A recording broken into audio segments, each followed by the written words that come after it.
Thank you, thank you. बैठिए। बहुत बहुत धन्यवाद। बैठ जाइए, बैठ जाइए।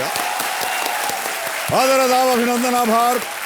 मैं अमिताभ बच्चन शुक्रवार की शाम को आपका स्वागत करते हुए शुरू करता हूं कौन बनेगा करोड़पति। तालियां हो जाए इसके लिए।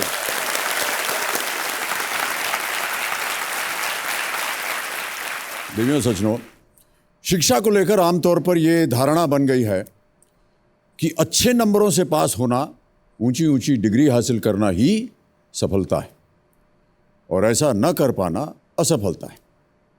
ऐसे में लद्दाख के एक सज्जन पुरुष ने लोगों के मन में असफलता की इस धारणा को बदलने का प्रयास किया है। ऐसे लोग जो समाज की नज़र में असफल हैं, इन्होंने उनके सामने एक बेहतर भविष्य चुनने की ढेर सारी संभावनाएं पैदा कर दी हैं। केवल शिक्षा ही नहीं, बल्कि समाज और पर्यावरण के लिए अद्भुत काम करने वाले सोनम वांगचुक से हम आज मिलेंगे अपने कार्यक्रम के विशेष भाग में, जिसका शीर्षक है नई चाह नई राह। लेकिन फिलहाल वक्त है हमारे कल के रोल ओवर कंटेस्टेंट के साथ खेल को आगे बढ़ाने का। ये हैं भोपाल से आए हुए एक इंजीनियर जिनका नाम है आदित्य दुबे जी। कल खेलते हुए एक लाइफलाइन उन्होंने इस्तेमाल की, 10,000 रुपये जीत गए थे। आदित्य जी, एक बार फिर आपका बहुत बहुत स्वागत हमारे इस कार्यक्रम में। शुक्रिया सर।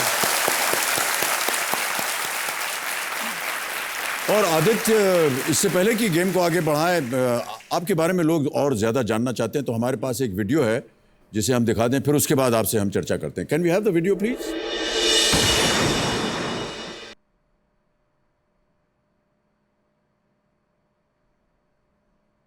कुछ नया करना चाहता हूँ, कुछ नया सीखना चाहता हूँ। जैसे सॉफ्टवेयर अपडेट होता है, वर्जन 2.0 आता है, ऐसे ही मैं भी चाहता हूँ कि मैं अपने आप को हर साल बदलूँ।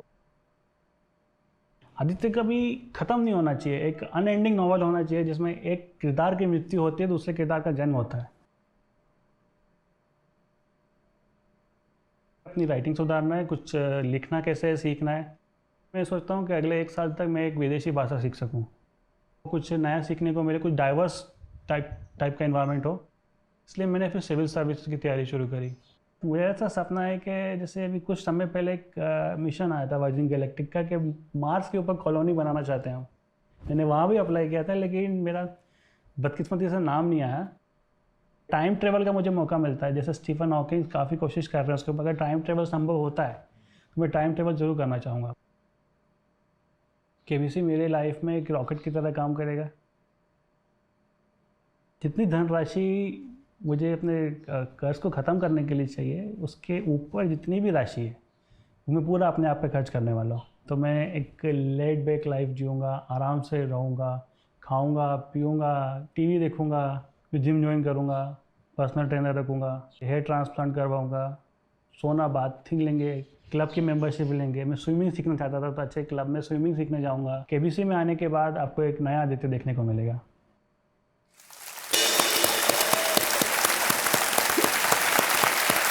ओहो, आदित्य जी। जी सर। आप बहुत अद्भुत इंसान हैं। शुक्रिया सर। कल आपसे हम जब बात कर रहे थे तो बहुत सी अच्छी अच्छी बातें आपने हमको सिखाई। जी। उसकी थोड़ी सी भूमिका आज हमको, हमारे दर्शकों के लिए जो आज देख रहे हैं कार्यक्रम को, भी जरा शिक्षित कर दिया जाए। जी। तो हैं आप इंजीनियर, जी, लेकिन आप लेखक बनना चाहते हैं। जी, और क्यों बनना चाहते हैं, किस लिए बनना चाहते हैं, ये सब आपने हमको बताया था। जी। तो अपनी ज़बान में थोड़ा सा, जैसे कहते हैं वर्जन 2.2, वो हमको बताइए।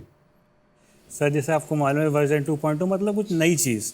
आप मुझे पहली बार देख रहे हैं, लेकिन मैं अपने आप को रोज़ देखता हूँ। मैं बोर हो गया हूँ, मेरे को खुद की शक्ल लड्डू जैसे दिखने लगी सर।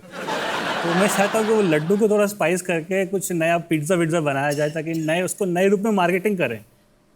लोग बोर हो जाते हैं सर एक ही चीज़ देख देख के, क्या पका रहा है यार, एक ही चीज़ लगा हुआ है। कितने लड्डू खाए आपने जीवन में? तो बहुत खाए लड्डू मैंने सर। बोर हो गए लड्डू खाते खाते? जी सर। लग रहा है। लेकिन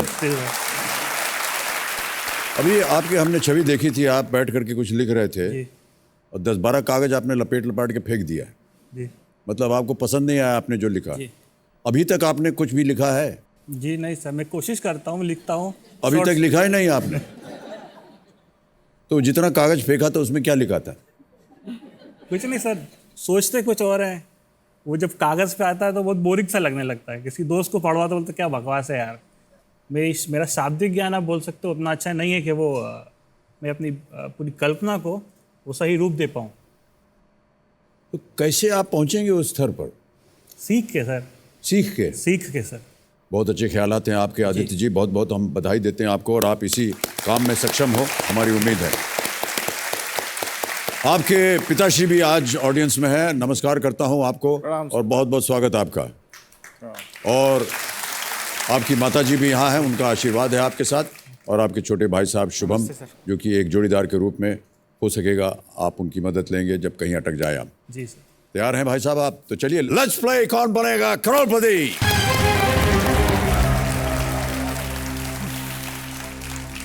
10,000 रुपए आप जीत गए थे कल जी। 5 प्रश्नों का आपने सही उत्तर दिया, एक लाइफलाइन आपकी चली गई थी, 3 अभी भी बाकी बची हुई हैं। और आज के इस खेल का पहला प्रश्न है छठा प्रश्न, जिसका मूल्य है 20,000 रुपए। जी।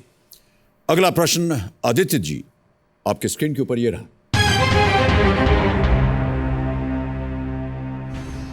एक दिवसीय अंतरराष्ट्रीय क्रिकेट में हैट्रिक बनाने वाले पहले भारतीय स्पिनर कौन है? Who is the first Indian spinner to take a hat trick in ODI cricket? और आपके ऑप्शंस हैं ये: ए बिशन सिंह बेदी, बी कुलदीप यादव, सी रविचंद्रन अश्विन, या डी अनिल कुंबले। अनिल कुंबले नहीं हो सकते, बिशन सिंह बेदी उस टाइम वनडे होते नहीं थे इतने, रविचंद्रन अश्विन नहीं लिए जहाँ तक मुझे मालूम, वनडे में कम खेलते हैं। Sir B Kuldeep Yadav. B Kuldeep Yadav, जी। श्योर है? जी। कॉन्फिडेंट? जी। कुलदीप यादव बी, ताला लगा जाए computer ji. Is the right answer, well played. 20,000 रुपए जीत गए आप।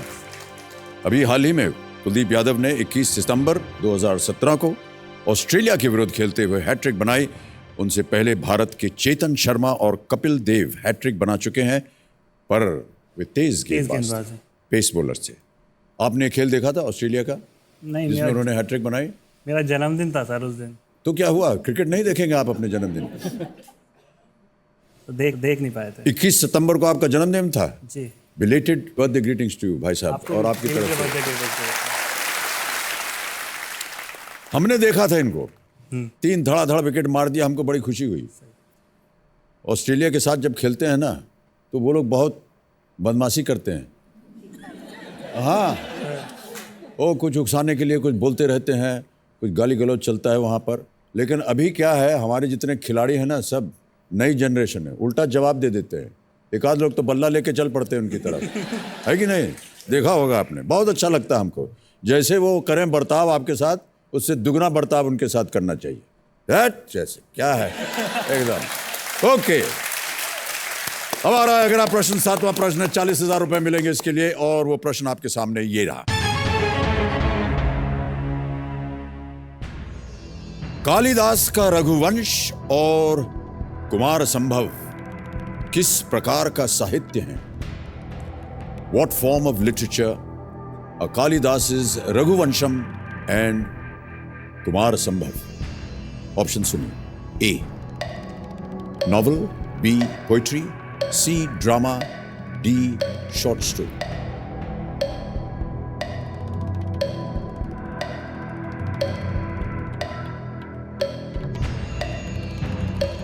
आई थिंक सर बी काव्य।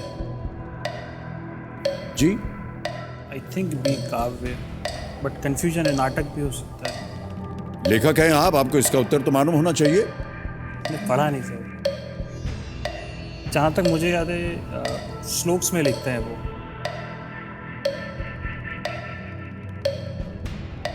सर लाइफलाइन लूंगा। शांत हो जाए कांटा बहन, एक लाइफलाइन लेंगे आदित्य दुबे जी। कौन सी? Phone a friend. Phone a friend, okay. Commissioner महाशय, फोन अ फ्रेंड लाइफलाइन, जो कि एक वीडियो कॉल होगा, उसे अंकित किया जाए, और जो 3 नाम दिए हैं आदित्य जी ने, उनको हमारे सामने दिखाइए। किनसे बात करेंगे आप? नीरज सिंह जी से। नीरज सिंह जी, भोपाल में फोन लगाया जाए कंप्यूटर जी।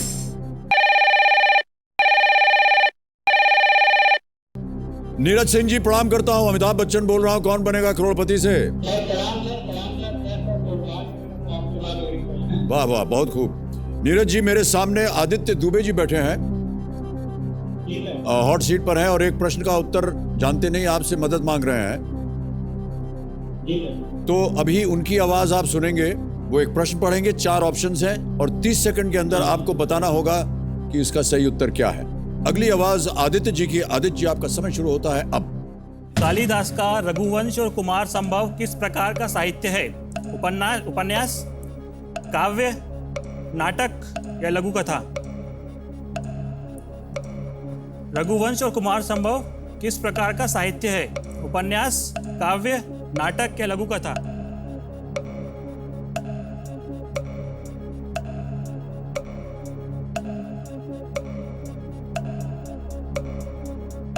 कुछ बोल ही नहीं रहे हैं।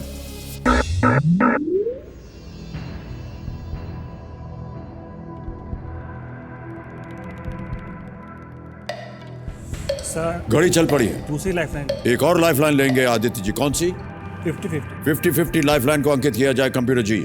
और जैसा कि आप जानते हैं कि 2 गलत उत्तर इसमें से मिटा दिए जाएंगे। कंप्यूटर जी, मिटा दीजिए 2 गलत जवाब। ए नॉवल बचा है, बी पोइट्री बची और 16 सेकंड बचे हैं और वो चल पड़े हैं।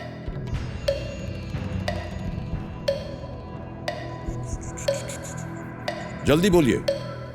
सर, बी काव्य। हाँ जी, काव्य। बी काव्य। ताला लगाया जाए कंप्यूटर जी। सही उत्तर है। वाह, ओहो।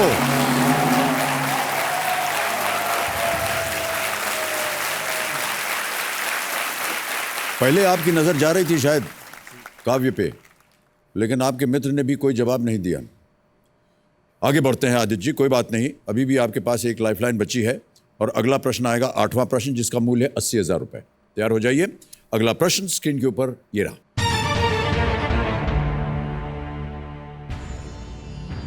आयतन के हिसाब से निम्नलिखित में से कौन सा मानव रक्त का सबसे बड़ा घटक है? Which of the following is the largest constituent of human blood by volume? A. Plasma, B. Red blood cells, C. White blood cells, और D. Platelets. प्लाज्मा, लाल रक्त कणिका, श्वेत रक्त कणिका या platelets? Volume. I think it's plasma.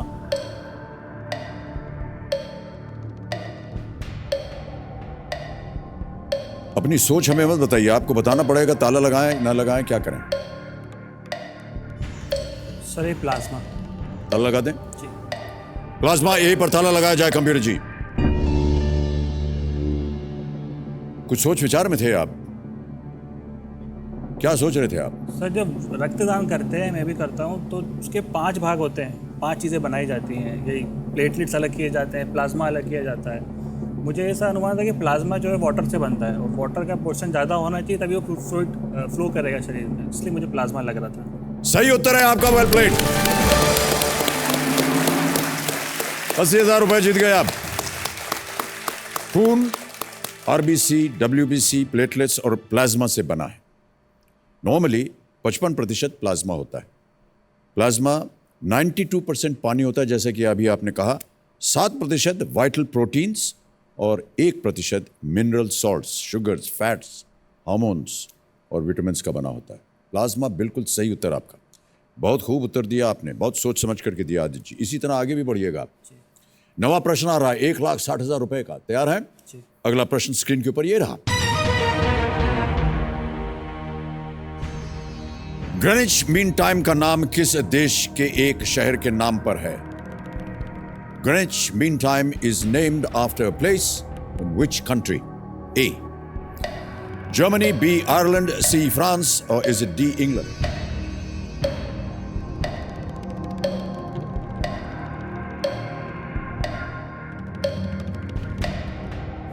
जानी मानी चीज है ये तो। Sir, I think D, England. पक्का बताना होगा आपको, थिंक मत बोलिए। Sir, D, England. D England पे ताला लगाया जाए computer ji. Is the right answer, well played. Greenwich Mean Time, England. बिल्कुल right answer. The Royal Astronomical Observatory in Greenwich, England is the site from which Greenwich or universal time is measured. यानी वो एक zero है, उसके इधर सब बढ़ता जाता है, इधर घटता जाता है. इसीलिए भारत में कितना होता है? 5.5 घंटे. 5.5. ओके, एक और सवाल आपके सामने अब हम रखने वाले हैं. वो है 10वां प्रश्न, खेल का दूसरा पड़ाव. इसे यदि आप पार कर गए तो आज कम से कम 320 आप यहां से ले जाएंगे. 3,20,000 जीतने के लिए इस अगले प्रश्न का उत्तर दीजिए, जो कि आपके स्क्रीन के ऊपर ये रहा. रेमंड समूह की स्थापना किस वर्ष में हुई?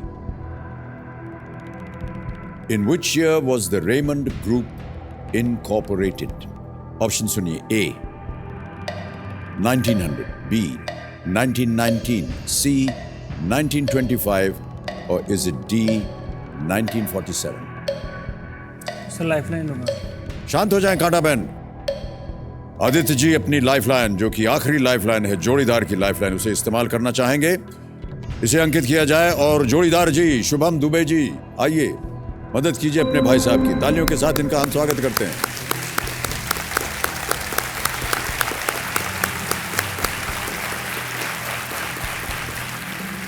नमस्कार. रेमंड समूह की स्थापना किस वर्ष हुई? In which year was the Raymond group incorporated? A 1900, B 1919, was it incorporated in C 1925, or was it D 1947? नहीं पता.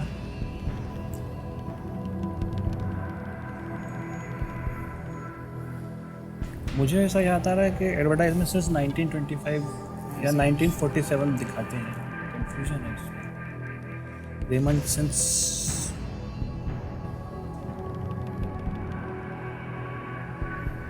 क्या लगता है 1947 या 1925? सिंस 1947. सुना. सिंस पे तो मुझे ऐसा लग रहा है कि सभी ठीक लग रहे हैं. सिंस 1995. आपको सभी ठीक लग रहा है? सर टैगलाइन के हिसाब से देखेंगे, मतलब टैगलाइन में सभी आते थे. वो ऐसा आता है ना, रेमंड सिंस 1925. ये वो एग्जैक्टली स्ट्राइक नहीं हो रहा है क्या आता है. जी जी जी, इसीलिए तो प्रश्न डाला गया है. Yes, sir. इसलिए जा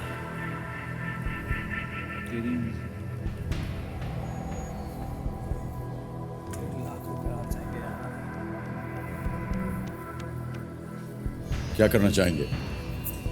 क्या कर बताना है, कुछ तो बोल भाई. यार मैं श्योर नहीं हूँ, मुझे आइडिया ही नहीं है इसमें. पूरी शर्टें खरीदी, इतने शोरूम में घुमा यार. कुछ तो बता. 1925 है कि 47 यार. 1925 होना चाहिए ना. मैं कॉन्फिडेंस कंफ्यूज मैं भी हूँ ना, मतलब एग्जैक्टली वो क्या डिजिट था मुझे भी याद नहीं है.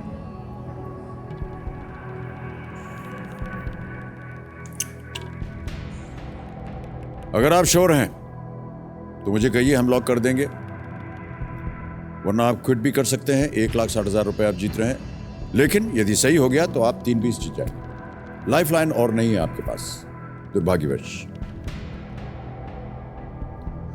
सर ठीक है, क्विट करेंगे सर. निर्णय लीजिए आप. क्विट करेंगे. हाँ जी, क्विट करेंगे, घर जाएंगे वापस. ये आपका अंतिम निर्णय. जी. You will quit. Okay. Kabir ji, Aditya Dubey ji इस खेल को क्विट करना चाह रहे हैं. आदित्य जी, हम अनुमति देते हैं कि आप क्विट करें. 1,60,000 रुपए आप जीतते हैं. बहुत बहुत बधाई आपको. Thank you so much.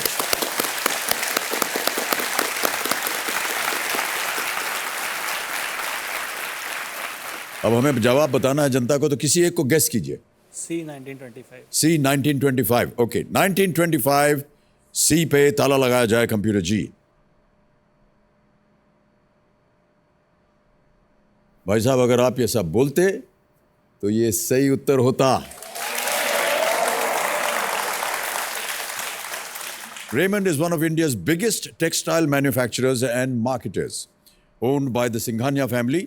The line since 1925 features below the Raymond logo in all their ad campaigns. So आपने जो देखा वो सही था. तो बहुत बहुत बधाई आपको.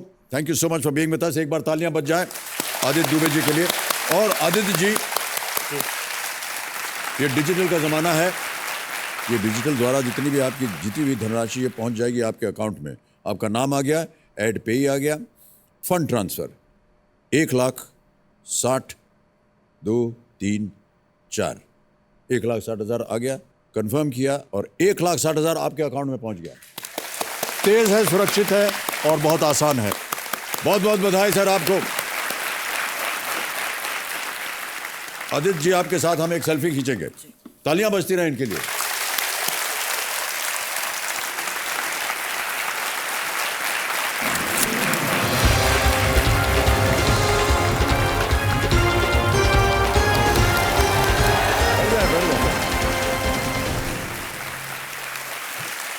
आदित्य दुबे भोपाल मध्य प्रदेश से आए और बहुत सलाह मशवरा के बाद 1,60,000 रुपए पे उन्होंने क्विट कर दिया।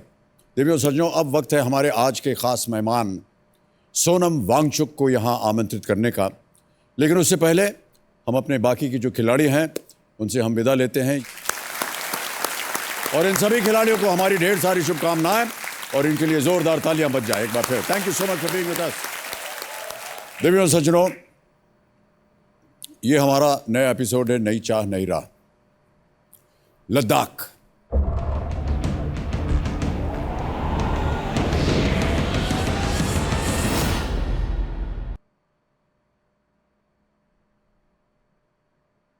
लद्दाख का नाम आते ही आंखों के सामने एक खुशनुमा तस्वीर आ जाती है। हसीन बर्फीली वादियां, नीला आसमान, बहती नदियां, सुंदर वातावरण। लेकिन यहां भी बहुत सारी मुश्किलें हैं, यहां भी परेशानियां हैं, यहां पानी की कमी है जिसके कारण हरियाली भी धीरे धीरे कम होती जा रही है, जनजीवन कठिन होता जा रहा है और पहाड़ी इलाका होने के कारण एक असुविधा धीरे धीरे बहुत बड़ी कठिनाई का रूप लेती चली जा रही। लद्दाख का दर्द वही समझ सकता है जो खुद इन हालातों से गुजर चुका हो, और उसका उपाय भी वही ढूंढ सकता है जिसको वहां के भविष्य की चिंता हो। नई चाह नई राह में हमारे आज के खास मेहमान लद्दाख से आए एक ऐसे शख्स हैं जिन्होंने लद्दाख के लोगों की समस्याओं का न सिर्फ हल ढूंढने की कोशिश की बल्कि कुछ ऐसे आविष्कार भी किए जो भविष्य में पर्यावरण के क्षेत्र में एक बहुत बड़ी क्रांति लाने की क्षमता रखते हैं। Ladies and gentleman, please welcome an engineer, N innovator and a teacher, a man with many missions, Sonam Wangchuk.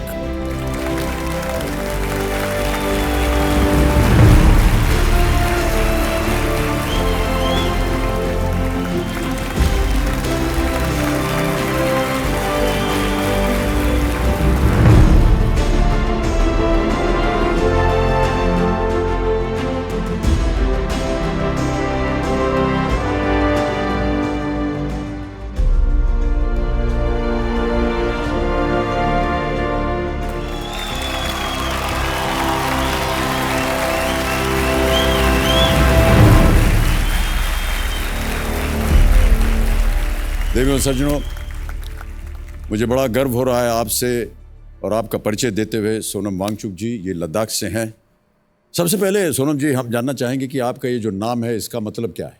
हाँ, नाम में क्या रखा है वैसे तो कहते हैं, फिर भी मेरा नाम लद्दाखी या तिब्बती भाषा में सोनम का अर्थ है भाग्य या भाग्यशाली। भाग्यशाली, अच्छा। और वांगचुक शक्ति और वांगचुक शिव के लिए भी प्रयोग किया जाता है। वांगचुक शिव के लिए भी? जी जी। शक्तिशाली शिव। जी, ऐसा शिव शक्ति।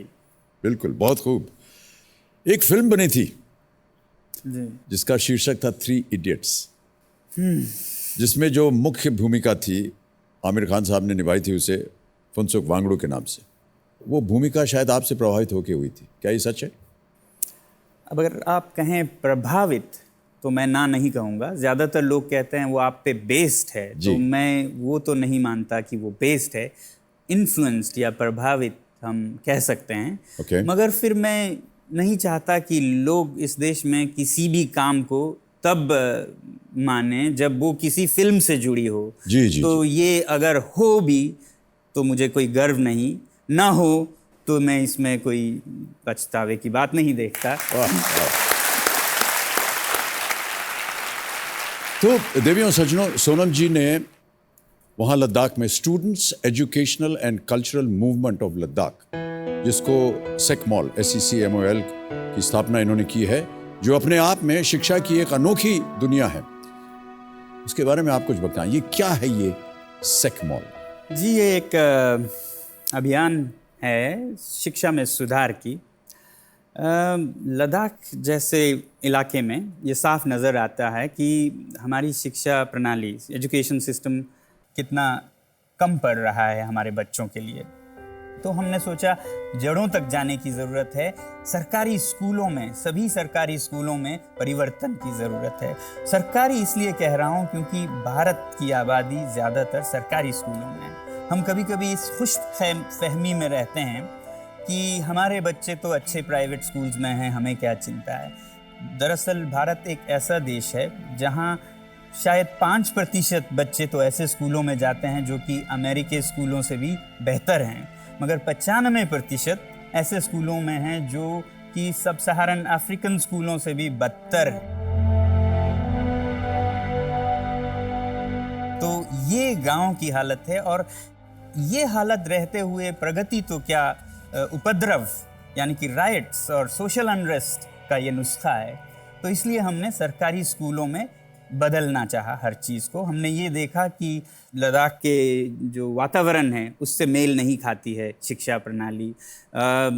जैसे मैं आपको एक बात उदाहरण के लिए कहूँ, जी जी जी कहिए। कि जहाँ हमारे बच्चे पढ़ते हैं स्कूलों में A for apple, B for ball, C for cat, मगर ये उदाहरण कुछ अजीब हो जाते हैं जब लद्दाख जैसे जगह पे आप बच्चों को F फॉर फैन बताने लगते हैं। -30 की टेम्परेचर में आप फैन का अगर उदाहरण दे तो उनके लिए ये F और भी जटिल हो जाता है।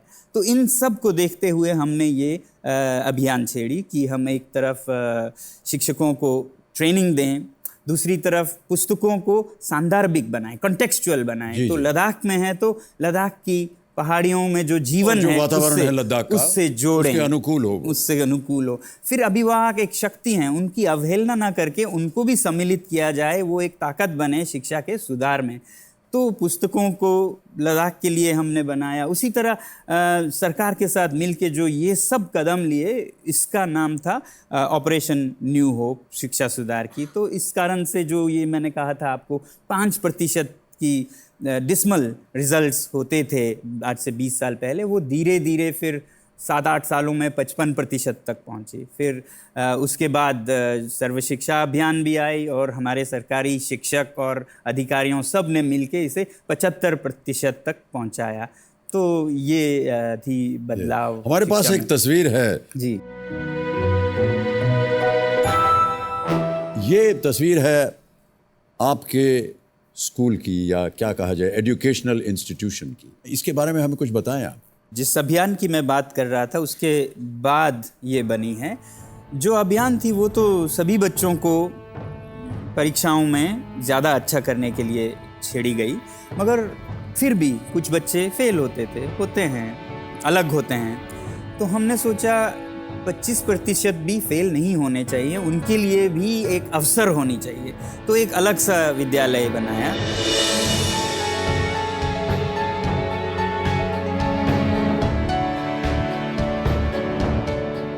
सेकमॉल जो कि students educational and cultural movement of Ladakh है, उसके ये कैंपस है। यहाँ हर कुछ अलग है। पहली तो यहाँ पे जो स्टूडेंट्स आते हैं वो किसी एग्ज़ाम के फर्स्ट डिवीज़न या मार्क्स पे नहीं, जो सिस्टम में फेल होते हैं उनको हम लेते हैं।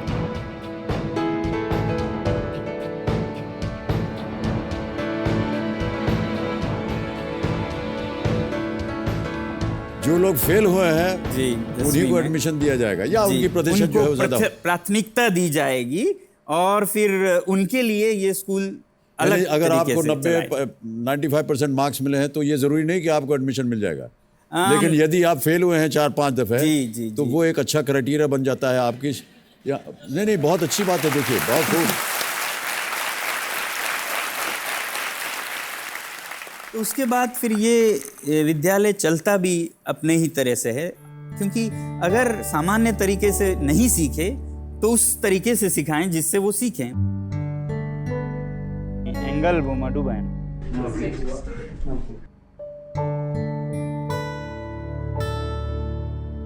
तो इसे व्यावहारिक प्रैक्टिकल तरीकों से, हैंड्स ऑन तरीकों से सिखाएं। तो इस स्कूल में वो यही करते हैं। पहली बात तो इस स्कूल को बच्चे खुद चलाते हैं।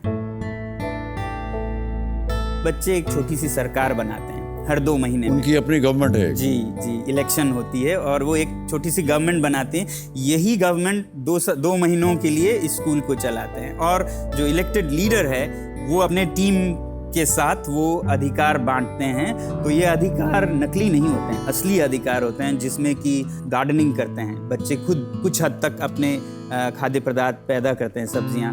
तो वो एक स्टूडेंट उस जिम्मेदारी को लेता है, कोई गाय की जिम्मेदारी लेता है, कोई सोलर गैजेट्स, जिससे ये पूरा स्कूल सोलर एनर्जी पे चलता है। पूरा स्कूल। और जब बाहर लद्दाख में -20 होता है तो इस स्कूल के कमरों में +15 के लगभग होती है। वाह, क्या बात।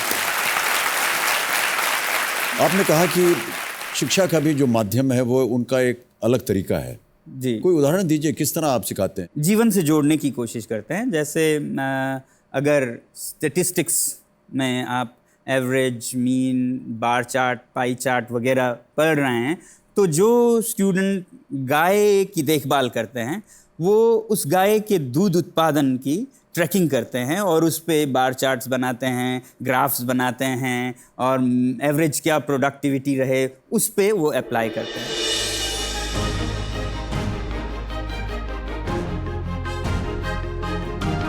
ये कैंपस पूरा है, ये इनोवेशंस पे बेस्ड है।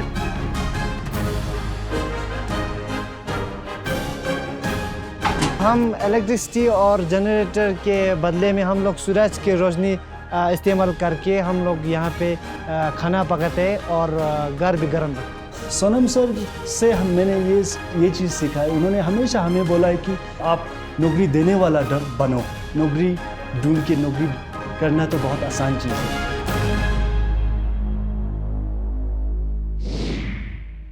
मैं ये सोचता हूँ कि जो हमारे देश की शिक्षा नीति है उसमें बहुत परिवर्तन की ज़रूरत है और परिवर्तन सरकारों से नहीं आती है। सरकारें तब परिवर्तन लाते हैं जब जनता परिवर्तन मांगे और जनता से जुड़ने, उनको बताने का कि क्या कमी है और क्या करने की ज़रूरत है। ये माध्यम एक बहुत बड़ा है जिसे कि करोड़ों लोग देखते हैं और वो लोग देखते हैं जो कि ज्ञान और शिक्षा को बहुत वैल्यू देते हैं।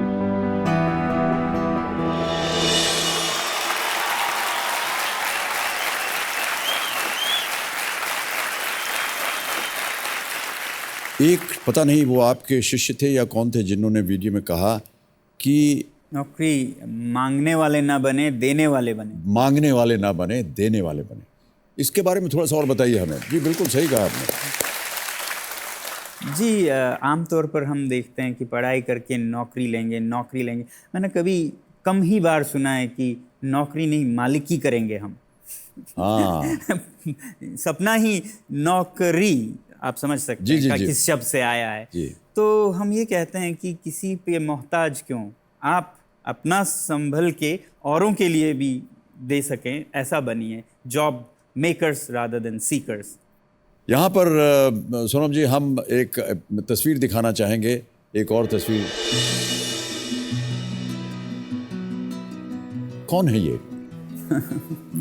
ये एक छात्र हैं जो सेकमोल में आए थे। सेवांग रिगजिन इनका सेवांग रिगजिन अभी एक काबिल जर्नलिस्ट हैं और ये राजनीति में, लद्दाख की स्थानीय राजनीति जो हिल काउंसिल है उसमें शिक्षा के एग्जीक्यूटिव काउंसिलर, जो कि मिनिस्टर के तरह के उपाधि है, उस पे भी रहे हैं। वाह, वाह।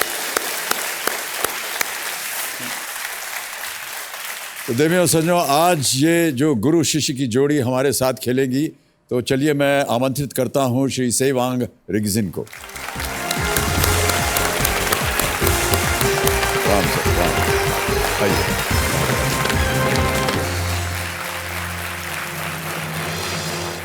तो आज का जो खेल है देवियों सज्जनों, गुरु शिष्य का खेल होगा और सोनम जी से ये पूर्व छात्र रहे हैं आपके बारे में हम और कुछ जानना चाहेंगे।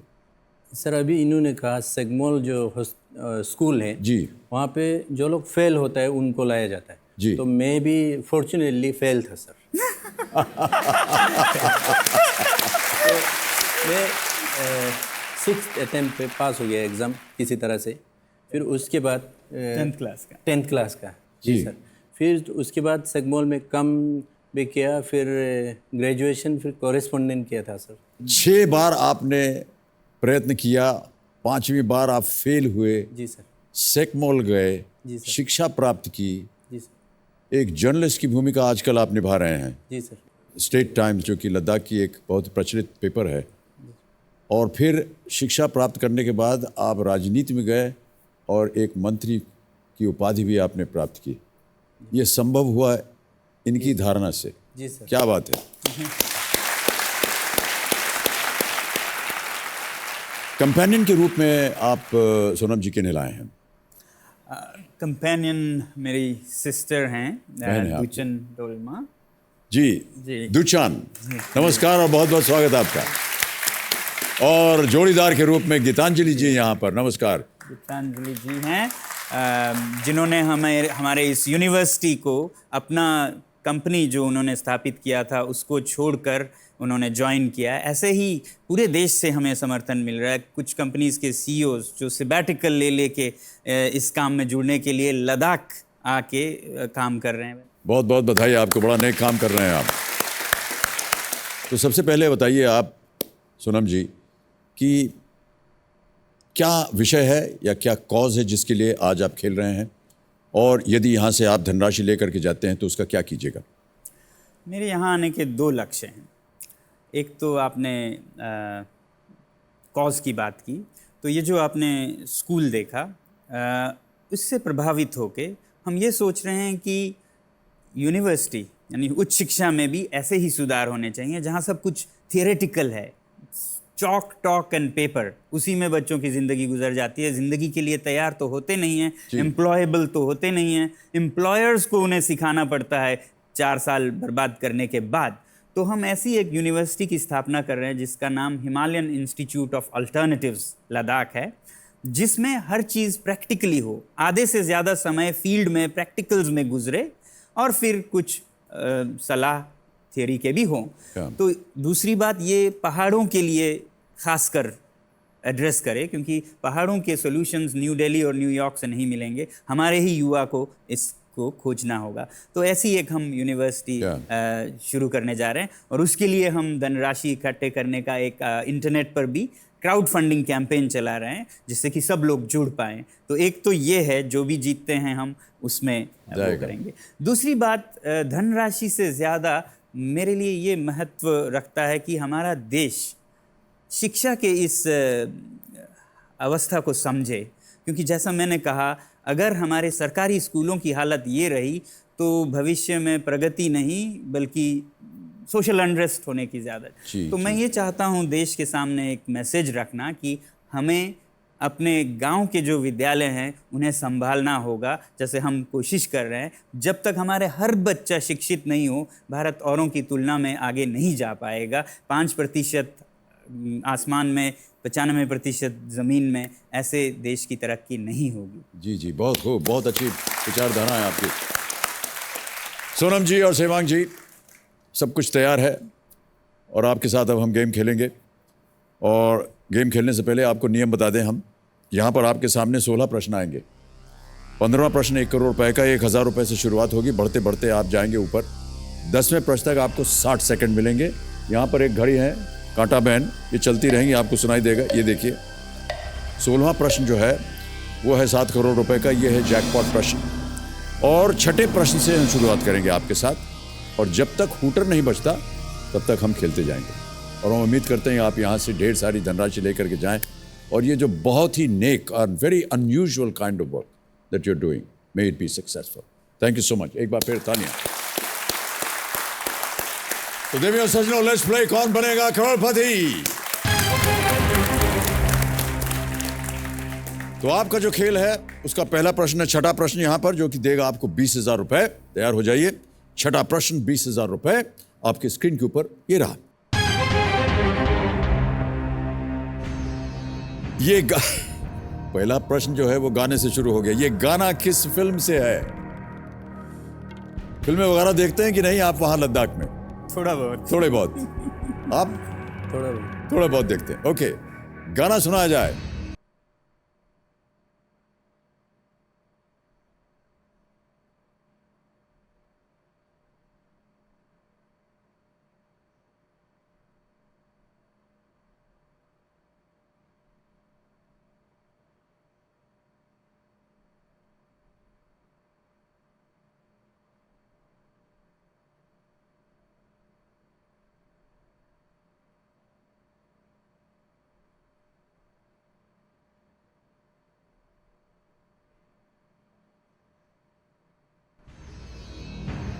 कोई अनुमान? ऑप्शंस देता हूं, शायद आपको पता चले। ए रोजा, बी दिल से, सी सपने या डी गुरु। ए रोजा, बी दिल से, सी सपने, डी गुरु।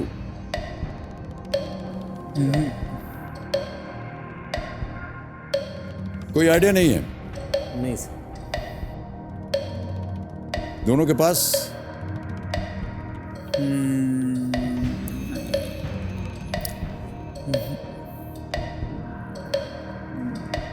मुश्किल हो रही हो तो आप एक लाइफलाइन इस्तेमाल कर सकते हैं। जी लाइफलाइन लेना लेंगे। शांत हो जाए काटा बहन। पहली लाइफलाइन ऑडियंस पोल लेना चाह रहे हैं सोनम जी।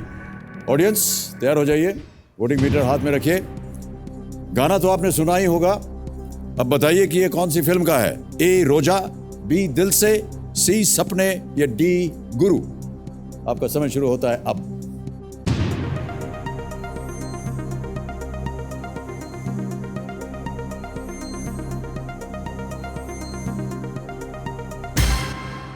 %94 दिया है ए रोजा को। क्या करेंगे? जनता के साथ जाएंगे आप? ऑलराइट। ए रोजा, ताला लगा जाए कंप्यूटर जी। जनता बिल्कुल सही, वेल प्लेड। 20,000 रुपए जितवा दिए आपको। गाना था ये हसीन वादियां, म्यूजिक बाय AR रहमान, गायक थी SP बालासुब्रमण्यम एंड चित्रा, और ये अरविंद स्वामी और मधु पे फिल्माया गया था, फिल्म रोजा। जी। चलिए आगे बढ़ते हैं। अब आएगा 7वां प्रश्न जिसका मूल्य है 40,000 रुपए, और वो प्रश्न आपके स्क्रीन के ऊपर ये रहा। अंग्रेजी में लिखने पर 1 से 100 के बीच कितनी संख्याओं में ए अक्षर आता है? और आपके ऑप्शंस हैं ये: A 2, B 1, C 5 या D 0।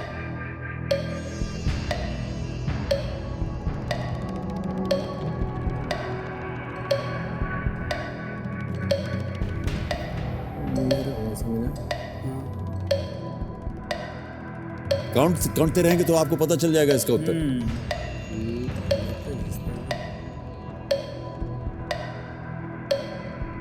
थर्टी सेकेंड्स रह गए। 0 मांगा। क्या करना चाहेंगे? D0। D 0। 0 D, ताला लगा जाए कंप्यूटर जी। एब्सोल्युटली राइट, बिल्कुल सही उत्तर है आपका। 1 से 100 तक स्पेलिंग में एक भी नंबर ऐसा नहीं है जी जिसमें ए शब्द आता है। कंप्यूटर जी धन्य हैं आप। और विद इन 30 सेकेंड्स या 60 सेकेंड्स टाइमर के अंदर आपको उत्तर देना है, ध्यान रहे, वरना क्या एक बार ये लॉक हो गया फिर छोड़ना पड़ेगा खेल आपको। ठीक है, आगे बढ़ते हैं। 8वां प्रश्न आ रहा है, इसका मूल्य है 80,000 रुपए। रेडी हो जाइए। अगला प्रश्न स्क्रीन के ऊपर ये रहा।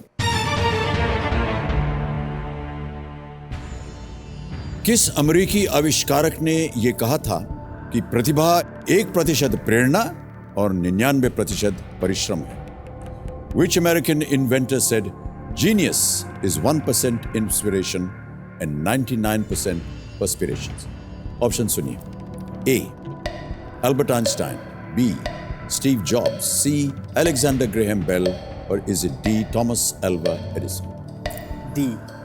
Thomas Alva Edison। श्योर है? लॉक कर दें। डी थॉमस एल्वा एडिसन पे ताला लगाया जाए। Is absolutely the right answer, well played. यानी कहने का तात्पर्य यह था कि जीवन में परिश्रम जो है वो बहुत महत्व देता है, और कहीं ना कहीं आप जो शिक्षा देते हैं अपने शिष्यों को आपकी भी धारणा ऐसी ही है। बहुत बहुत बधाई आपको सोनम जी। और अगला प्रश्न है 1,60,000 रुपए का। यह है 9वां प्रश्न, और इससे पहले एक तस्वीर हम देखना चाहेंगे। Can we have that picture please? Sonam ji जानना चाहेंगे कि ये किसकी तस्वीर है? ये हमारी माता जी। आपकी माता जी की तस्वीर है जी। मैं एक बहुत ही छोटे से गांव में जन्मा। लद्दाख दूर है, मगर उसमें भी एक गांव जिसमें सिर्फ 5 परिवार थे, और इस कारण से वहाँ कोई स्कूल नहीं थी। ज़्यादातर लोग सोचते हैं कि ये बहुत दुख की बात है, मगर मेरे लिए सबसे खुशी की बात ये रही, क्योंकि लगभग 9 साल की उम्र तक मुझे स्कूल नहीं जाना पड़ा। कोई ये जो टॉर्चर होता है, मगर ये बात नहीं कि मैं कुछ सीख नहीं पाया। मैं बहुत कुछ सीख पाया, और मैं अपने आप को बहुत सौभाग्यशाली मानता हूँ कि मैं अपनी माँ के साथ अपनी ही भाषा में दुनिया के बारे में सीख पाया। और ये आजकल बहुत दुर्लभ हो गया है कि अपनी मातृभाषा में सीखने का अवसर मिले। हम बच्चों पर उर्दू अंग्रेज़ी थोप के उनका बुरा हाल कर देते हैं। तो इस तरह से मुझे मेरी माँ ने अपनी भाषा में लिखना पढ़ना सिखाया, और बहुत ही सूझबूझ के साथ। वो बहुत इनोवेटिव थी। इतना दूर का इलाका था कि आपको उस समय पे माचिस की तीलियाँ अगर ख़त्म हो जाए तो न मिल पाए 2 दिन तक, ऐसा तो अग्नि कैसे जलाते थे वहाँ? जी, मुझे एक जिसने मुझे बहुत प्रभावित किया, तो वो क्या करती थी, जब बाज़ार से जाकर मतलब बाज़ार पास नहीं था, 1 दिन का रास्ता था, तो 1 दिन? उस समय 1 दिन लगता था बाज़ार जाने में? जी, वहाँ कोई पास में बाज़ार नहीं थी, तो ले जाना पड़ता था इस छोटे से गांव से। तो जब वो लाती थी तो कभी ख़त्म ना हो जाए, इसलिए एक डब्बा वो अलमारियों में छिड़क देती थी, ताकि जब आखिरी डब्बा हो तो उन्हें मेहनत करनी पड़े एक एक तीली के लिए, और तब तक दूसरा डब्बा आ जाए। तो ऐसे इनोवेटिव तरीकों से वो घर चलाती थी। तो इस तरह से बड़े सूझबूझ से उन्होंने मुझे शिक्षा दी। हालांकि वो आज के भाषा में कहें तो शिक्षित नहीं थी, मगर एजुकेटेड ना हो, स्कूल्ड ना हो, हाईली एजुकेटेड थी। जी, बहुत खूब। ओके, तो आगे बढ़ते हैं खेल में। 9वां प्रश्न आएगा अब आपके सामने। इसका मूल्य है 1,60,000 रुपए, और वो प्रश्न आपके स्क्रीन के ऊपर ये रहा।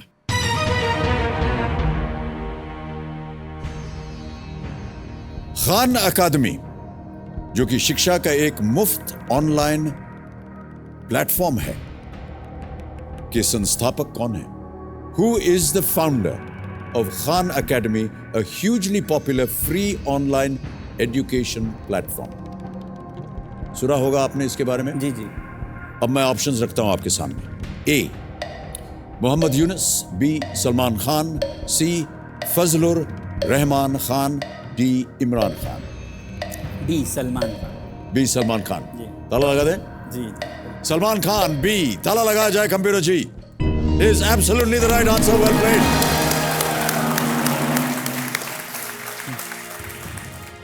मैं अपने दर्शकों को बता दूं कि ये सलमान खान अभिनेता नहीं है, उनका नाम नहीं है ये, बल्कि बांग्लादेशी मूल के अमेरिकी शिक्षाविद सलमान खान है। खान अकेडमी की शुरुआत 2006 में इन्होंने की थी, और बहुत ही प्रचलित है।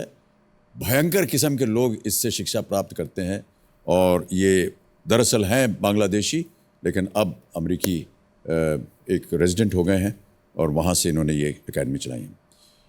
अब आ रहा है अगला प्रश्न। ये है 10वां प्रश्न, खेल का दूसरा पड़ाव। इसका मूल्य है 3,20,000 रुपये, और इसे पार कर जाइए तो 3,20 आप अवश्य यहाँ से ले जाइएगा। 10वां प्रश्न आपके स्क्रीन के ऊपर ये रहा।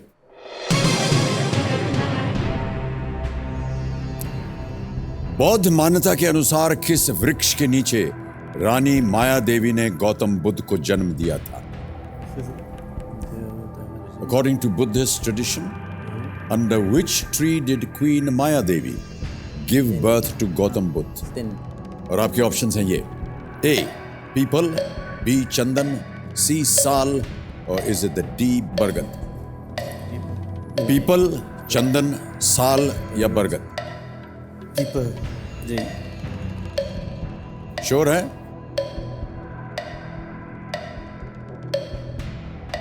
You have 3 life lines. तो जल्दी बोलिए। 50-50 करें। ऑलराइट, शांत हो जाएं काटा पेन।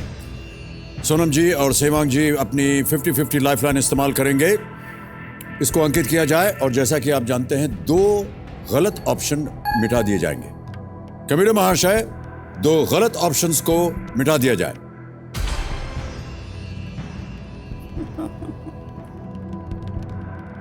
जहां आप जा रहे थे वो मिट गया।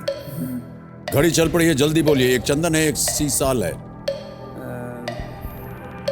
लाइफ लाइन लेना चाहिए। शांत, एक और लाइफ लाइन। My goodness. कौन सी? जोड़ीदार। जोड़ीदार, ओके। जोड़ीदार लाइफ लाइन को अंकित किया जाए। और गीतांजलि जी, स्वागत है आपका। आइए और मदद कीजिए। तालियों के साथ इनका हम स्वागत कर रहे हैं।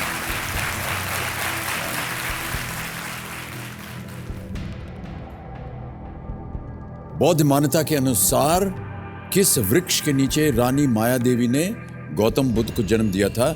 क्या लगता है आपको?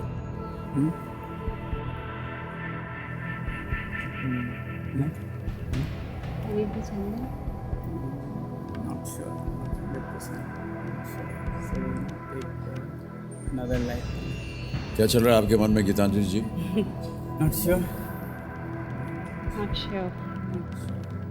आप जानते हैं कहां पर जन्म लिया था?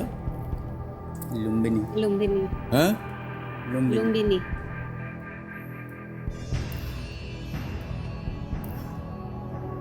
साल हो सकता है। क्या करना चंदन चाहेंगे? शायद नहीं। चंदन, महिलागिरी, चंदन कुछ खास जगहों पे उगती है, तो साल होनी चाहिए। मैं तो कहूँगा जी साल होनी। ऑलराइट, कबीर महाशय, साल सी। ताला लगाया जाए, देखें सही है या नहीं। बिल्कुल सही उत्तर आपका। Thank you.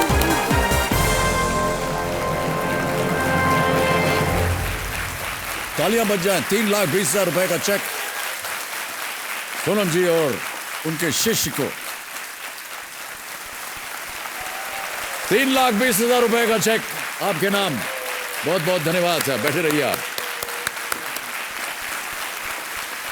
माया देवी ने सिद्धार्थ यानी बुद्ध जी को अपने माता पिता के घर देवदय जाते हुए लुम्बिनी के निकट 1 साल के वृक्ष के नीचे जन्म दिया था। 2 लाइफलाइन आपने इस पे जाया कर दी, मेरा ऐसा मानना है। चलिए कोई बात नहीं। तो 3,20,000 रुपए आपने जीत लिए हैं और अब आपके सामने 2 चीजें होंगी। एक तो आप निश्चित रूप से 3,20 ले जाएंगे। कांटा बहन जो है ये शांत हो गई, अब आपके पास समय है। और यहां पर जो हमारा 16वां प्रश्न है 7 करोड़ रुपए का, जो कि है जैकपॉट प्रश्न, वो यहां पर अब खुल जाता है। चलिए अब आपके सामने एक और प्रश्न हम डालते हैं। यह है खेल का 11वां प्रश्न। इसके लिए मिल सकते हैं आपको 6,40,000 रुपए। और वो प्रश्न आपकी स्क्रीन के ऊपर ये रहा।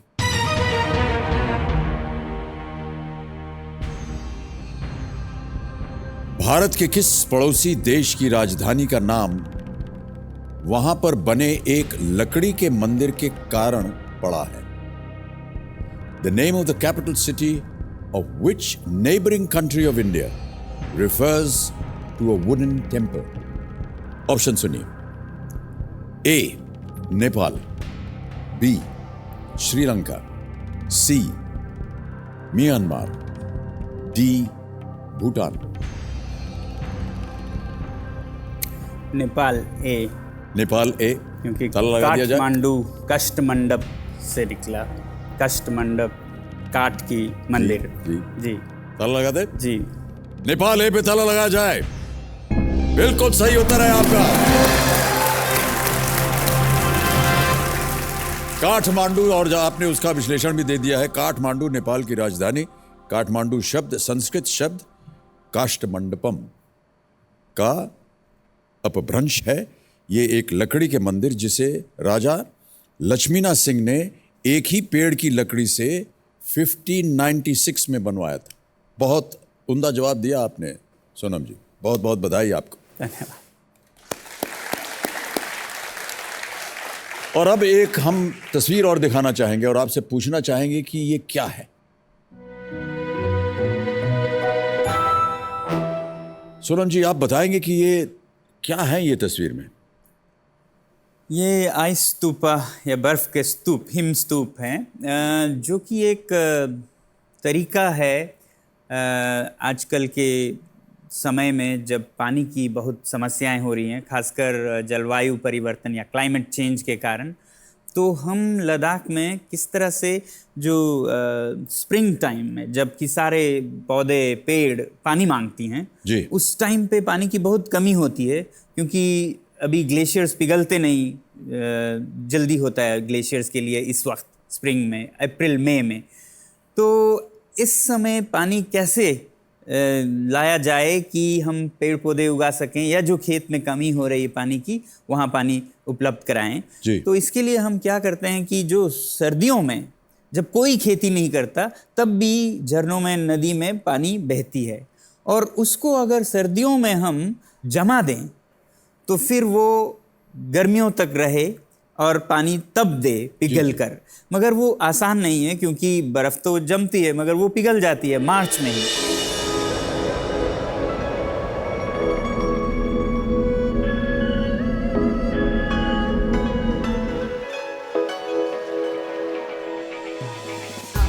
तो ये फ्यांग वैली है, जो कि लद्दाख के हर गांव की तरह एक ग्लेशियर के पानी पे बसा है। अब जलवायु परिवर्तन के कारण ये जो ग्लेशियर्स हैं वो पिघलते जा रहे हैं, और कभी बाढ़ आती है गर्मियों में तो कभी अप्रैल मई में पानी की बहुत कमी होती है।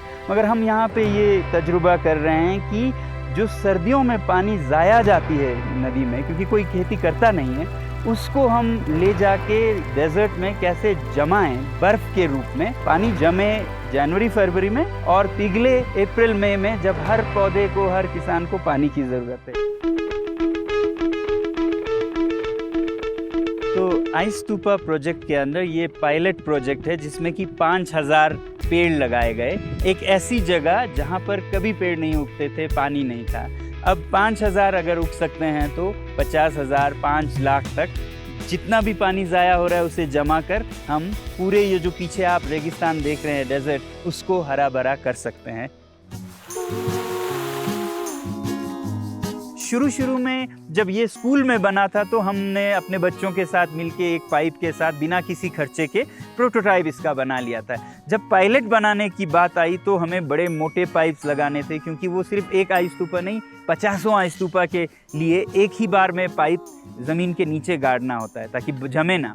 तो उसके लिए फिर हमने फंड जो था वो क्राउड फंडिंग से इंटरनेट पर रेज़ किया। उसके बाद फिर हमने 2015 और 16 में फ्यांग वैली में पायलट्स बनाए, जो कि बड़े थे, जिसमें कोई 1 मिलियन लीटर से 3 मिलियन लीटर तक का पानी जमा हो जाता था। ये जो सर्दियों में बनाए गए स्तूप हैं वो अप्रैल मई जून तक जाके नहीं पिघलते, और जब पिघलती है तो पौधों को, पेड़ों को पानी देती है। तो हमने ज्योमेट्रिक कारणों से इसका कोनिकल शेप रखा, मगर इससे लोग जुड़ पाएँ इसके लिए इसे आइस स्तूपास कहा, क्योंकि एक सोल्यूशन जो है वो किसी साइंटिस्ट का सोल्यूशन नहीं होना चाहिए, लोगों का होना चाहिए, उनके दिल को छूना चाहिए।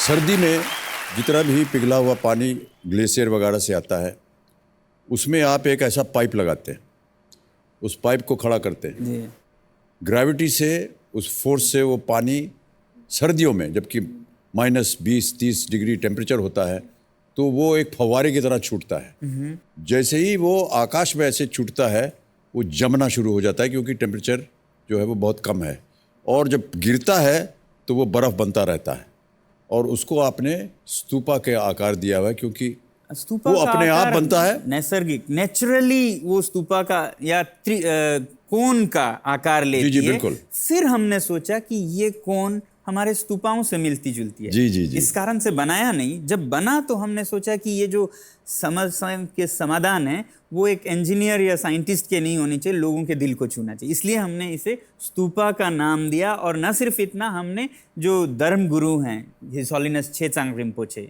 तो हमने उनका आशीर्वाद लिया कि ये एक परंपरा और तकनीक दोनों का मिश्रण है, तो उन्होंने बहुत प्रसन्नता से इसे और प्रचार किया। तो मुझे लगता है कि जलवायु परिवर्तन, क्लाइमेट चेंज जैसे समस्याओं को इंजीनियर अकेले न सॉल्व करें, औरों से कोलैबोरेट करें, रिलीजियस लीडर्स, फिल्म स्टार्स, जी। सब मिलके अगर हम इस चुनौती को लें तो शायद पृथ्वी को बचा पाएं। वाह क्या बात है।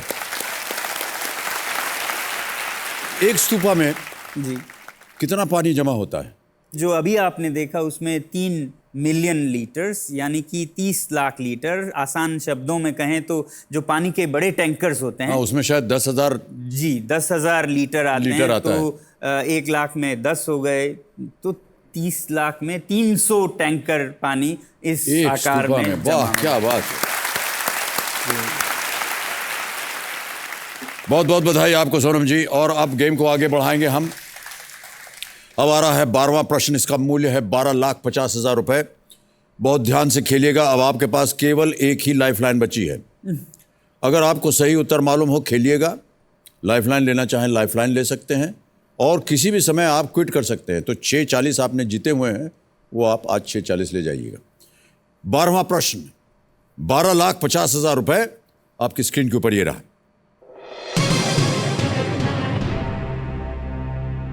करीब 15,000 फुट की ऊंचाई पर विश्व की सबसे ऊंचाई पर स्थित एस्ट्रोनॉमिकल ऑब्जर्वेटरीज में से एक भारत में कहां स्थित है?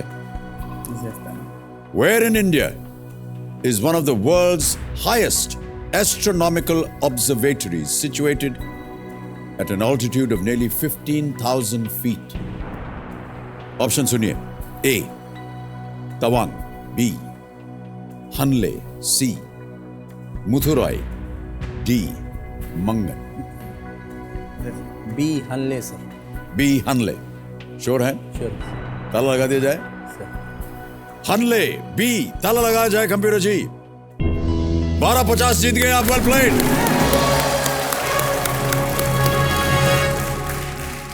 Indian astronomical observatory Hanle Ladakh में स्थित है, और ये माउंट सरस्वती पर बनी है, और बेंगलुरु के इंडियन इंस्टीट्यूट ऑफ एस्ट्रोफिजिक्स द्वारा संचालित की जाती है ये। और देखिए, लेह लद्दाख जाने में भी हम लोग सबको जो यहाँ रहते हैं प्लेन्स में, उनको भी कष्ट होता है।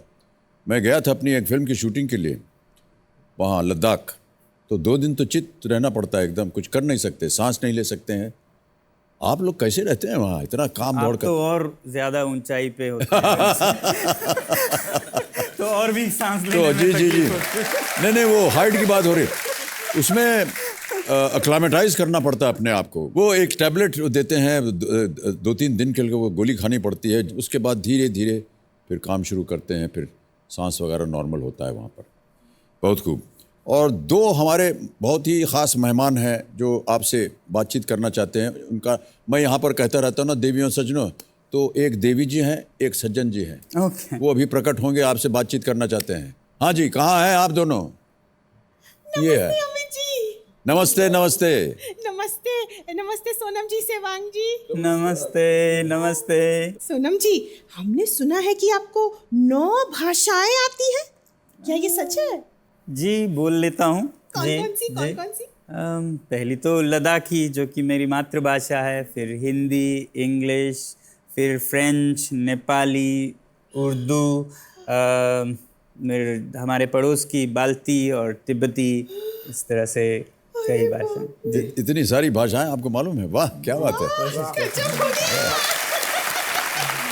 सोनम जी, हम आपको एक डायलॉग सुनाते हैं, हमारा फेवरेट डायलॉग है। आप उसको ना अलग अलग भाषा में ट्रांसलेट कर दीजिए। जी। रिश्ते में तो हम तुम्हारे बाप लगते हैं। हम शहंशाह शहंशाह शहंशाह। कर दीजिए। हाँ, जरा इसको लद्दाखी में ट्रांसलेट कर दीजिए। डेल तना तंगा किराए अबाइन नेमिंगा गैल्पोइन गैल्पोइन गैल्पोइन। वाह गजब। सोनम जी, हम देखे वो आप इतना अच्छा आइस का गोला बनाते हैं, तो इसमें थोड़ा सा काला खट्टा डाल दीजिए तो बहुत टेस्टी आइसक्रीम बन जाएगा। बहुत बड़ा। हाँ। अच्छा, आप दोनों से बात करके बहुत हो गया, अभी जाइए, हमको और उनसे काम चलाना है आगे। ठीक है? अच्छे से खेलिए। All the best. All the best. Thank you. Thank you so much Devi ji और सज्जन जी, बहुत बहुत धन्यवाद आपका। वो तो आपसे लद्दाखी की बात कर रहे थे, यदि आपको यही चीज फ्रेंच में बोलना होता तो क्या करते आप सोनम जी? रिश्ते में तो हम तुम्हारे बाप लगते हैं, नाम है शहंशाह। नहीं, वो रिपीट कर रहा था, वो अपना डायलॉग नहीं बोला हमने। La relation avec toi, c'est je suis ton père, mais non, mon nom est le roi, le roi, le La roi. roi. Punjabi नहीं आती आपको? हाँ, आती है। हैं पंजाबी? हाँ तो बोलिए ना, पंजाबी में इसको क्या बोलेंगे? हाँ, रिश्ते च तां असीं तुहाडे प्यो लगदे ने ते नाम मेरो शहंशाह, शहंशाह, शहंशाह।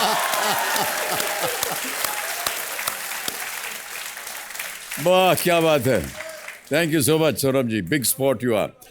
अरे ओरिजिनल वाह बोल दिया, कितनी बार बोल दिया हुआ है। रिश्ते में तो हम तुम्हारे बाप लगते हैं, नाम है शहंशाह।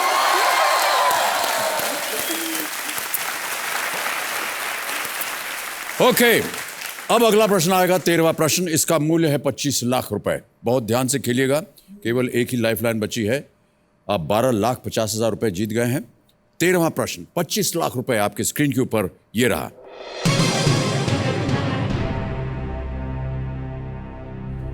इनमें से कौन सी अंग्रेजी उपन्यासकार जवाहरलाल नेहरू की भांजी यानी उनकी बहन विजय लक्ष्मी पंडित की बेटी है?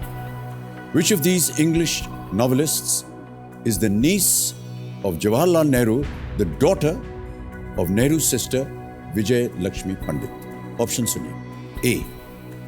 Nayantara Sehgal, B. Namita Gokhale, C. Kiran Desai, D. Anuja Chauhan.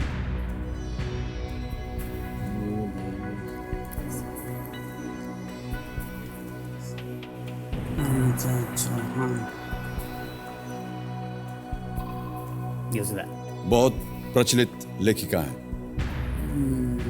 और आपके पास एक लाइफलाइन है फोन अ फ्रेंड की। समय की कोई पाबंदी नहीं है।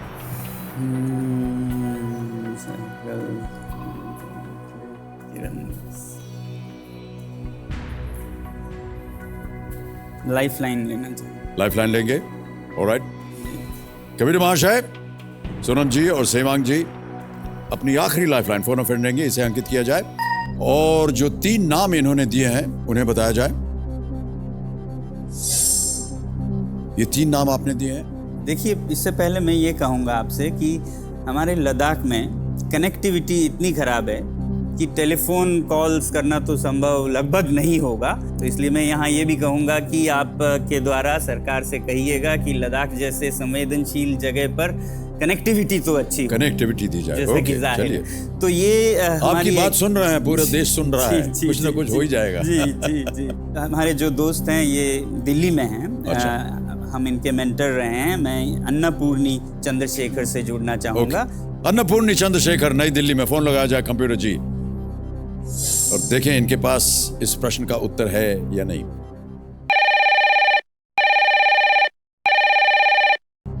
अन्नपूर्णी जी नमस्कार, मैं अमिताभ बच्चन बोल रहा हूं, कौन बनेगा करोड़पति से।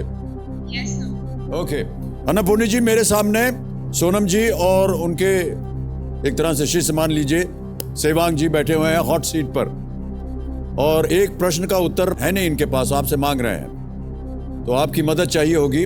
अगली आवाज सोनम जी की होगी। ये एक प्रश्न पढ़ेंगे, उसके 4 ऑप्शंस हैं, आपको बताना है सही क्या है इसका उत्तर, और केवल 30 सेकंड मिलते हैं इसके लिए, बहुत जल्दी निकल जाते हैं। सोनम जी आपका समय शुरू होता है अब। Which of these novelists is the niece of Jawaharlal Nehru, the daughter of Nehru's sister Vijay Lakshmi Pandit? A. Nayantara Sehgal, B. Namita Gokhale, C. Kiran Desai, D. Anuja Chauhan. A. Nayantara Sehgal, B. Namita Gokhale, C. Kiran Desai, D. Anuja Chauhan. I think it is Kiran Desai. I think it is Kiran Desai, but I'm not sure. समय निकल गया and she is not too sure. चारों lifeline आपकी चली गई हैं। यहां पर अगर आपने उत्तर गलत दिया तो आप नीचे गिर जाइएगा 3-20 पे। Which of these English novelists is the niece of Jawaharlal Nehru, the daughter of Nehru's sister, Vijay Lakshmi Pandit?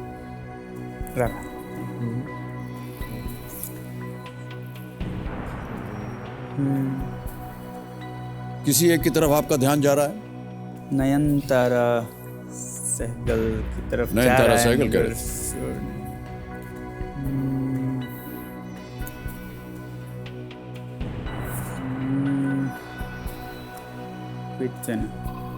Nayantara Sehgal, Nayantara पंडित, नयनतारा पंडित, नमिता पंडित। हमारा कर्तव्य है आपको बताना कि सही उत्तर आपको देंगे 25 लाख, गलत नीचे ले आएंगे 3-20 पे, क्विट करेंगे तो 12-50। कोई लाइफलाइन नहीं है आपके पास, क्या करेंगे? नयनतारा सहगल कहना चाहेंगे। फाइनल उत्तर है आपका नयनतारा सहगल ए। रिस्क ले लेते हैं, रिस्क चलिए। ले लेते हैं। पक्का नहीं है मगर रिस्क लेंगे। कंप्यूटर महाशय नयनतारा सहगल ए, ताला लगाया जाए।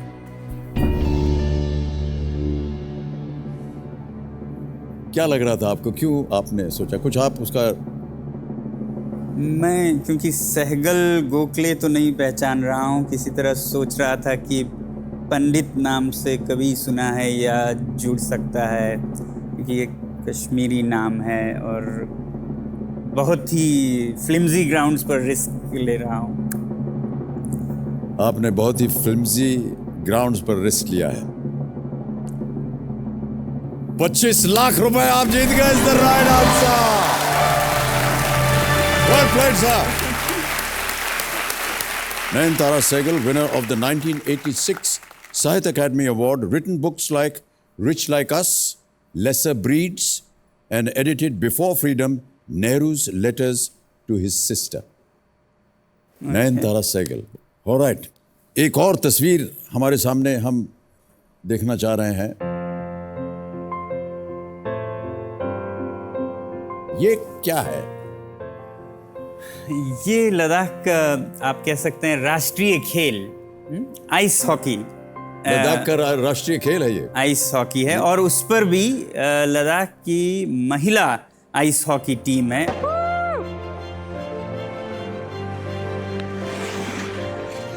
अब तो ये कह सकते हैं कि ये भारत की राष्ट्रीय महिला आइस हॉकी की टीम के मेंबर्स की है, जो कि हमारे इस स्कूल में जहां आपने देखा था इसको बढ़ावा दिया गया था। आइस हॉकी जो है लद्दाख की राष्ट्रीय खेल है, मगर 15 साल पहले तक इसमें महिलाओं के लिए कोई स्थान नहीं थी, तो हमने सोचा क्यों ना लड़कियां भी खेलें। तो हमारे इस स्कूल में हमने एक रिंक बनाया।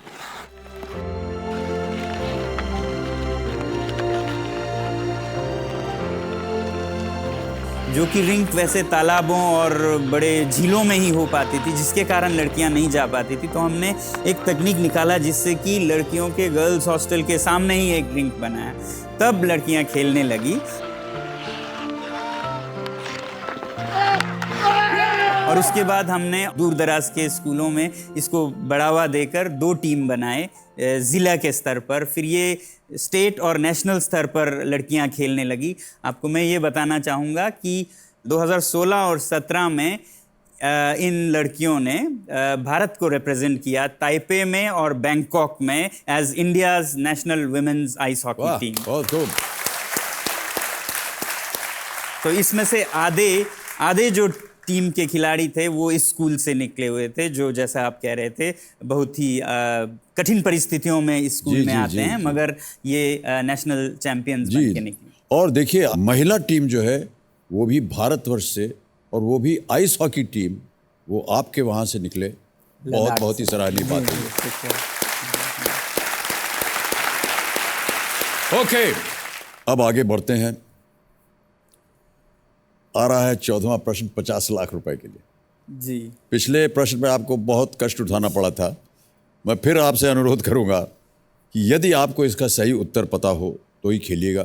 14वां प्रश्न है, 50 लाख रुपए इसका मूल्य है, और वो आपके स्क्रीन के ऊपर ये रहा।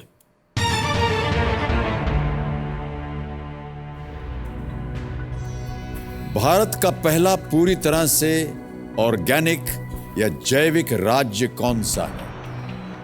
Which is the first fully organic state in India? Option सुनिए। A.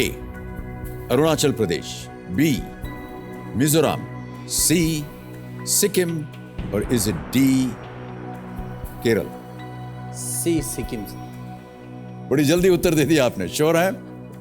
पता था सर, जब क्वेश्चन आ रहा था उस समय समझ उसी समय आपको पता चल गया था? पता चल। फुली ऑर्गेनिक का मतलब क्या होता है आपको तो पता होना चाहिए।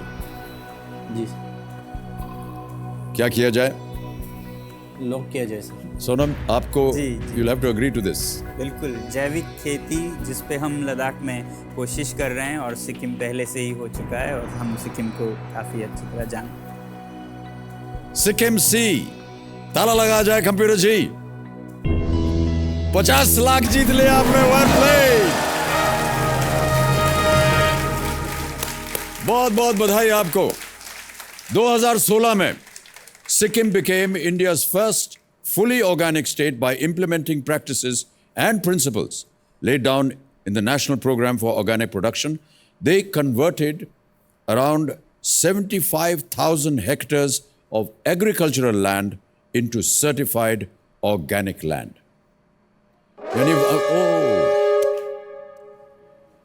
यानी कि वहाँ पर प्लास्टिक का बिल्कुल इस्तेमाल नहीं होता है और केमिकल्स का भी इस्तेमाल नहीं होता है। First organic state. और ये सुनकर हमें बहुत खुशी हो रही है कि आप भी लद्दाख में इसी तरह का एक वातावरण जो है उसको पैदा करना चाह रहे हैं। बहुत बहुत बधाई आपको। 50 लाख रुपए आपने जीत लिए हैं। तालियों के साथ हम आपका अभिनंदन करते हैं। और सोनम जी, हम उम्मीद करते हैं तहे दिल से कि इस धनराशि का आप सही उपयोग करेंगे और जो विद्यालय विश्वविद्यालय आप बनाना चाह रहे हैं लद्दाख में, उसको बनाने में आपको ये एक सहायक बनेगा। बहुत बहुत बधाई, बहुत बहुत धन्यवाद। आप लोगों से हमने बहुत कुछ सीखा और हम तो यही चाहते हैं कि इसी तरह आप काम करते रहें ताकि आप एक उदाहरण बने भारतवर्ष के लिए। सेकमॉल तो एक रोल मॉडल है जिसे देश के बाकी क्षेत्रों में भी रेप्लिकेट करना चाहिए। क्या ख्याल है आपका सोनम जी? भारत के हर अंश में शिक्षा बदले, मगर हम ये चाहेंगे कि बजाय इसके कि हम कहीं जाएं, हर जगह के लोग अपना संभालें हालत, और इस तरह से भारत की हालत खुद ही संभलेगी। क्या बात है, बहुत खूब। 50 लाख रुपए आप यहाँ से जीत कर गए हैं। और क्योंकि आजकल डिजिटल का ज़माना है, इसलिए हमारे पास एक ये छोटा सा यंत्र है और डिजिटली आपके जो जीती हुई राशि है वो सीधी पहुँच जाती है आपके अकाउंट में। ये ट्रांसफ़र बटन दबाया, ऐड पे ही आपका नाम आ गया, फ़ंड ट्रांसफ़र किया, 50 1 2 3 4 5 50 लाख आ गया, ओके दबाया, कंफर्म किया, 50 लाख गए आपके अकाउंट में। तेज़ है, सुरक्षित है और बहुत आसान है। अमिताभ जी, आपने तो सबका क्विज किया, मैं आपका एक क्विज छोटा सा करना चाहता हूँ। फंस गए हम एकदम। मुझे उम्मीद है आप इसमें बहुत अच्छा करेंगे। ये एक कविता है, तो आपको बताना है इस कविता के रचयिता कौन है। आप तैयार हैं? जी जी। आपका समय होता है अब। अब सुनिएगा। पूर्व चलने के बटोही बाट का अनुमान कर ले, पुस्तकों में है नहीं छापी गई इसकी कहानी, हाल इसका ज्ञात होता है न औरों की ज़बानी, अनगिनत राही गए इस राह पे उनका पता क्या, पर गए कुछ लोग इस पर छोड़ पैरों की निशानी, ये निशानी मूक होकर भी बहुत कुछ बोलती हैं, खोल इसका अर्थपंथी पंथ का अनुमान कर ले, पूर्व चलने के बटोही बाट का अनुमान कर ले।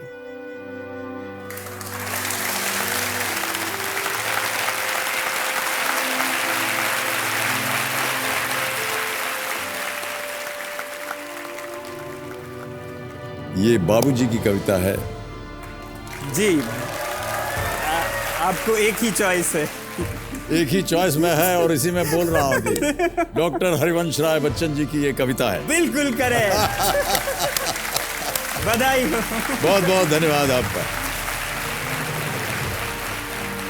एक बार फिर आपको हम बहुत बहुत धन्यवाद देते हैं और तालियों के साथ इनका हम स्वागत भी करते हैं, अभिनंदन भी करते हैं। हमारे साथ जुड़ने के लिए बहुत कुछ सीखा हमने।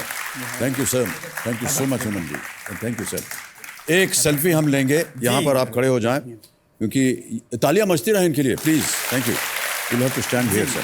अभी मैंने सुना है कि आपका जन्मदिन था, तो हम लद्दाख में लोगों को अभिनंदन करने के लिए एक ऐसा खताक्स पहनाते हैं, तो वो हम लद्दाख की तरफ से आप बहुत बहुत धन्यवाद sir. Thank you so much, thank you very much.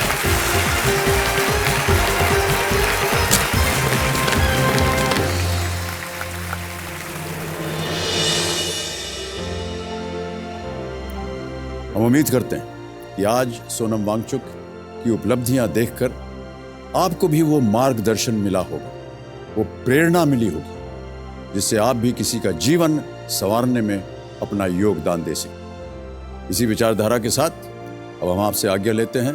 अगले हफ्ते आपसे फिर मुलाकात होगी, तब तक के लिए नमस्कार, बहुत बहुत धन्यवाद।